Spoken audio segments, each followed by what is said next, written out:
Okay, so this is going to be the process and how I make glow-in-the-dark packets. It really isn't that hard. There's basic materials you need for packets: birdseed, the biodegradable rubber bands, the cloth, and the cloth is really the key of it. I just went to Joann's and got the cheapest fabric I could find. Just cheap fabric. Cut them in 4.5 by 4.5 inch squares, and then you get I use Jacquard textile colorless extender. If you want, I can send you a link to this. It'll probably be pretty easy to find either way, but one of these can do, I'd probably say, if you mixed it right. I was really messing around with it and laid it on the first time heavy. You could probably make one of those last 40 to 50 packets if you really tried. So it's one of these I could find it. I cut a Diet Mountain Dew bottle in half and just put it all in there. So that all of this, and then you put about 25 to 30% of whatever this is, mix of water in. So you put 30% water in with this, and then you get these packets. They're called Art and Glow. Let me see if I can get the brand name in there. I don't think the brand name is actually on this one, but the brand is called Art and Glow, ARTNGLOW. You can find them on Amazon, and it'll show the directions for that one, but I would put a little bit more than it recommends, mainly because of how these packets are. You want it to kind of get in the crevices, and you want it to glow pretty bright. So I did, it says 25% of the powder with however much of the liquid you're mixing it with. I would do like 33%, like a third of it, if you really wanted to lay it on, but you can kind of play it by ear and how you want it. So you take the colorless extender, you take the powder, you take water, you mix it into a bowl or whatever you're going to mix it into. Then you just, I don't know if you can really see it well, but you can see that like that powder and paint and the semi-transparent paint is kind of rubbed onto this fabric. It's more apparent if you look at the back side of the fabric here, which is just blue, and you look at the packet, which is kind of like a little bit of a whiter tint that has the paint applied to it.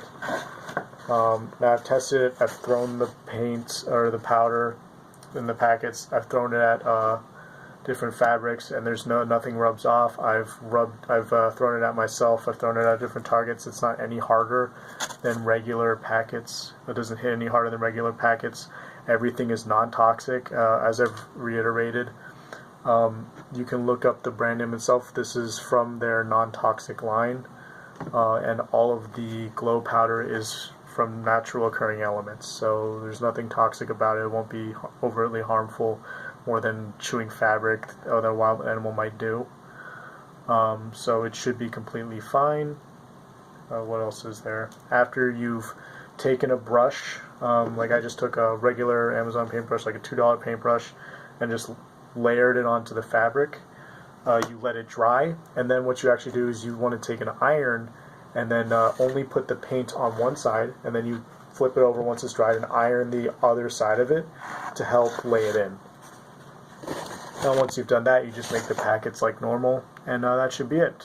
Art and Glow has tons of different colors you can really choose from, though I chose colors that were particularly better for glowing: blue, green, aqua. Purple might be okay, but some of the other colors I have to experiment with, and apparently they don't last as long. Just buy a UV light for these, because you need a UV light to really, if you want to make sure that it glows. Like this is a UV light I use for my lizards. So you just take a UV light, and you can see that it's glowing already after like 7 or 8 seconds.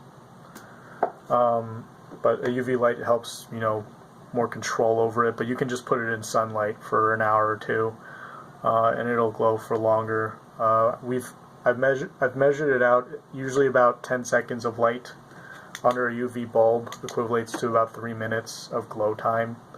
So if I hold this here for 1, 2, 3, 5, 6, 7, 8, 9, 10 seconds, that glow will stay there for about 3 minutes. So, you know, depending on how you want to play it, you can do it as light or as dark as you want. That's pretty much it. The process is pretty simple. I'll be linking this to you, but I'll also give you links to the Amazon product pages so you can buy it yourself. And then any fabric will work, really. If you find a different way, by all means go for it. This is just the way I figured it to work. The paint does not, the glow paint or anything does not come off on any fabric. I rubbed it hard on the black shirt. I dipped it in water and rubbed it on the black shirt. Nothing came off. So everything on it should work fine. I haven't had any issues. This got clear with another LARP, actually. I was talking to somebody, a representative from Mystic Realms. I jumped through all their hoops for these packets for theirs, make sure everything was non-toxic, make sure it didn't come off on anything, make sure it didn't hit it any harder, and they cleared it. So, you know, this dozen is for somebody in that LARP who was like an ice or a cold warlock, so that's why the blue glow and the blue packets. But yeah, if you have any other questions, let me know.